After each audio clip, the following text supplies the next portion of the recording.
Hadir semua, Bu. Ini jumlahnya 35 anak ya? Iya, Bu, Oh, iya. 35. Alhamdulillah, iya, semua.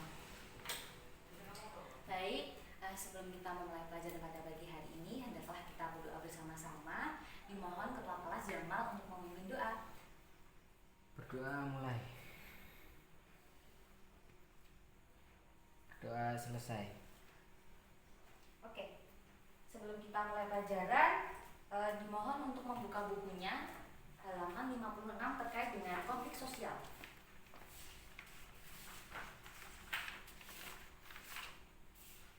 Sudah? Sudah, Bu. Ya. Nah, minggu kemarin kita sudah membahas materi tentang konflik sosial.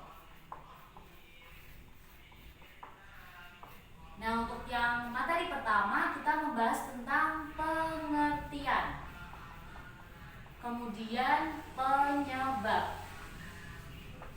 Setelah penyebab dari konflik sosial, kita membahas mengenai bentuk-bentuk dari konflik sosial. Nah, kita sudah membahas kemarin pengertian, kemudian penyebab, dan bentuk-bentuk dari konflik sosial. Nah, untuk pada minggu hari ini, pada jam hari ini, kita akan membahas mengenai dampak positif dan negatif dari konflik sosial. Kemudian yang terakhir kita akan membahas mengenai pengendalian dari konflik sosial itu sendiri.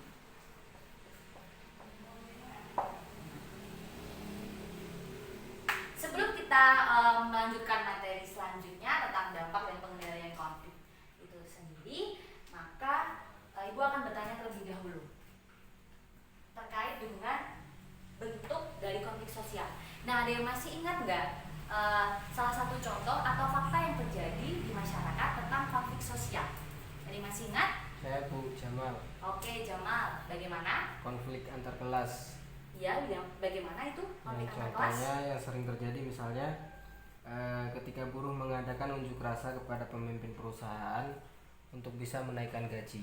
Ya, betul sekali jawaban dari Jamal, yaitu terkait dengan konflik antar kelas antara buruh sebagai kelas bawah dan pemimpin perusahaan sebagai kelas atas, di mana seorang buruh sebagai kelas bawah itu meminta kepada pemimpin perusahaan untuk menaikkan gaji dan mereka melakukan demonstrasi.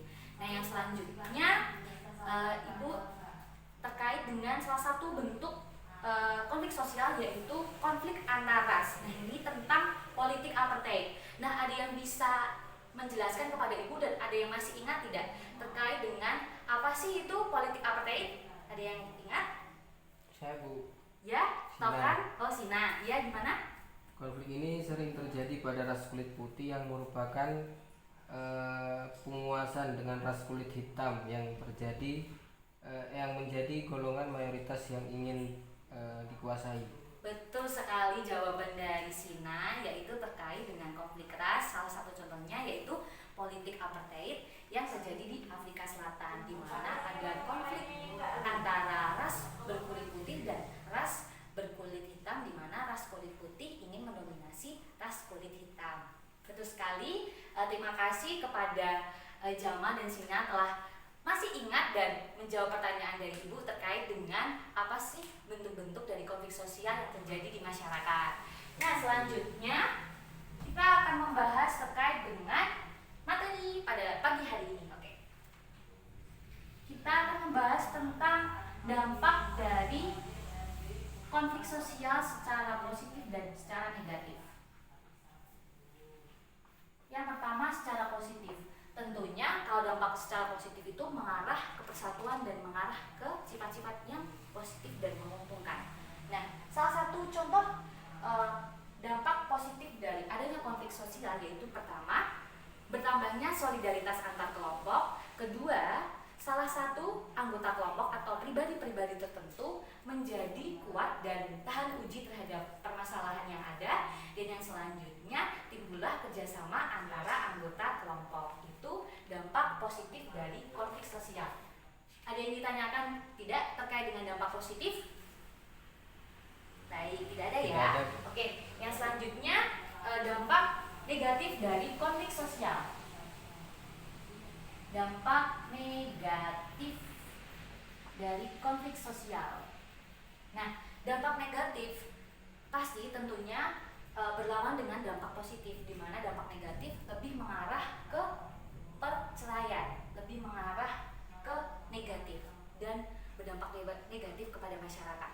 Nah, contohnya dari dampak negatif dari adanya konflik sosial itu sendiri, yaitu yang pertama, runtuhnya persatuan dan kesatuan di antara mereka, di antara anggota kelompok itu timbullah rasa kurangnya persatuan dan kesatuan. Yang ketiga, menyebabkan bencana, adanya bencana di mana manusia itu mengalami kematian karena terlalu berlarut-larut dari konflik sosial itu sendiri. Adanya konflik sosial itu menyebabkan adanya kematian seperti itu.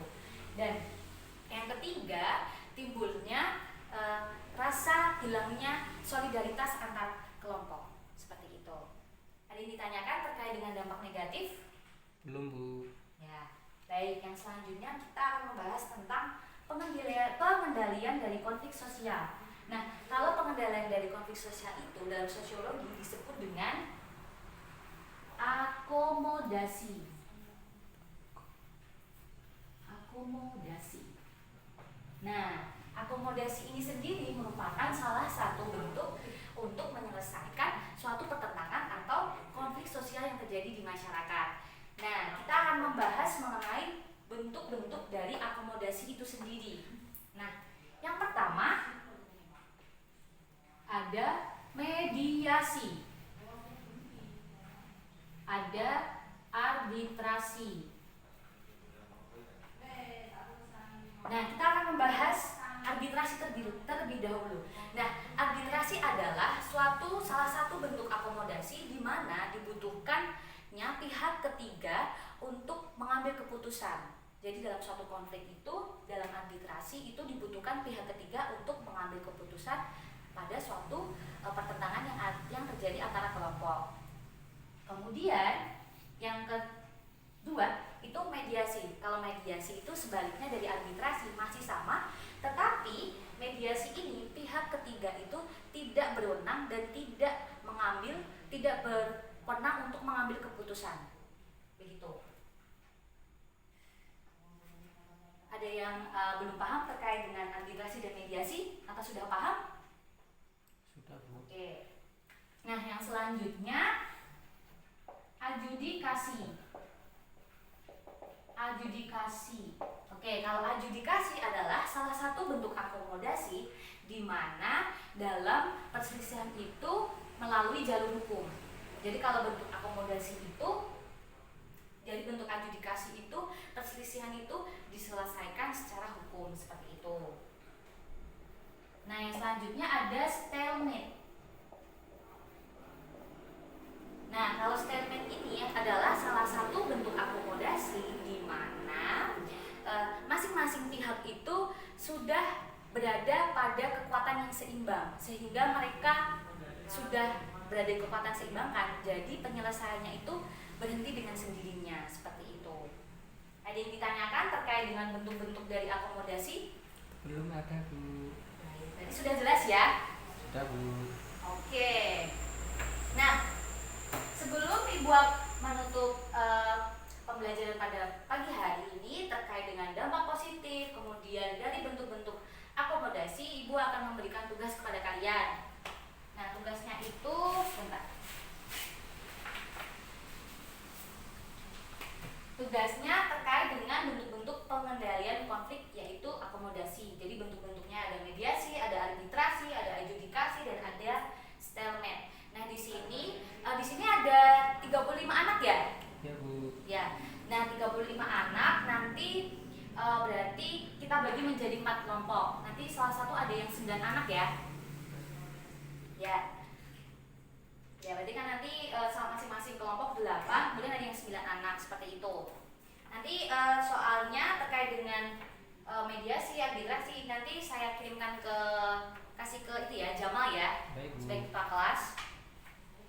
Nah, akomodasi ini dibentuk secara kelompok di mana kalian mencari dan menganalisis bentuk-bentuk dari akomodasi ini yang terjadi di masyarakat. Nah, kemudian dikumpulkan di portofolio minggu depan di meja Ibu ya. Baik Bu. Oke. Ini soalnya Jamal. Ya, nanti ya. Nanti Bu ya. Oke. Baik. Nah, sebelum Ibu menutup pembelajaran pada pagi hari ini, ada yang ingin ditanyakan tidak terkait dengan tugas atau materi yang telah Ibu jelaskan? Tidak ada Bu. Ya, baik. Berarti sudah jelas ya. Baik, Ya. karena sudah jelas, maka Ibu akan mengambil kesimpulan dari pembelajaran pada pagi hari ini tentang konflik sosial. Nah, dampak positif dan negatif. Kalau dampak positif mesti tentunya mengarah ke arah positif dan mengarah ke persatuan. Kalau dampak negatif tentunya mengarah ke negatif, sebaliknya dari positif itu sendiri, jadi mengarah ke pertentangan seperti itu. Nah, yang selanjutnya pengendalian dari konflik. Nah, salah satu dari pengendalian konflik itu disebut dalam sosiologi itu akomodasi.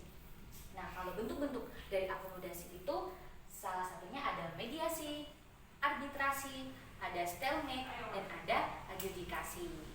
Baik,